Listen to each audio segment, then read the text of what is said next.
চিংড়ি মাছ দিয়ে মূলা দিয়ে রান্না করব। তো এখানে আমি বড় ছোট চিংড়ি কেটে ধুয়ে নিয়েছি, কিছু পেঁয়াজ কাঁচামরিচ কেটে নিয়েছি, আর তেলটা গরম করতে দিয়েছি। আর চুলায় আমি পালং শাক রান্না করব। পেঁয়াজ ভাজতে দিলাম। এখন তেলটা গরম হয়ে গিয়েছে, পেঁয়াজ কাঁচামরিচটা দিয়ে দিলাম।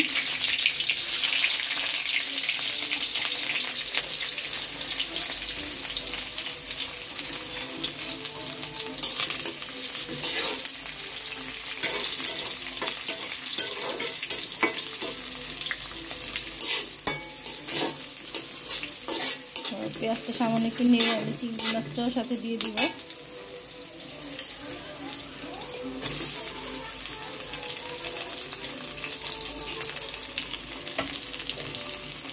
চিংড়ি মাছ আর পেঁয়াজ কোনোটাই আমি লাল করে সুন্দর করে ভেজে নেব।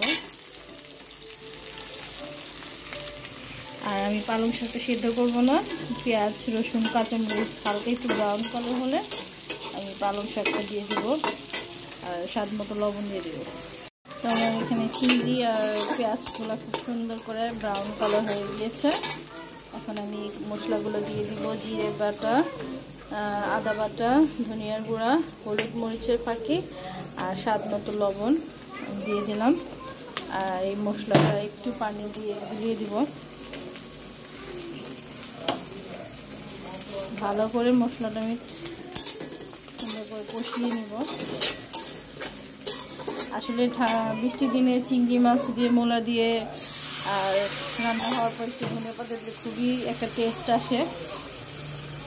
আমার তো খুবই ভালো লাগে চিংড়ি মাছ দিয়ে মূলা দিয়ে তরকারি। মশলাটা আমি কষিয়ে নিব। আর এই তো আমার পালং শাক হচ্ছে।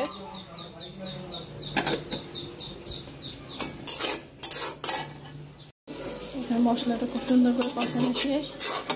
এখানে আমি কিছু আলু, মূলা, বেগুন আমি কেটে নিয়েছি। আর মূলাটা কিন্তু আমি ভাপ দিয়ে নিয়েছি, দেখতে পাচ্ছেন। মূলাটা আমি ভাপ দিয়ে রেখেছিলাম আগে। তো আমি এখানে দিয়ে দিব। সবজিটা আমি একটু কষিয়ে নিব।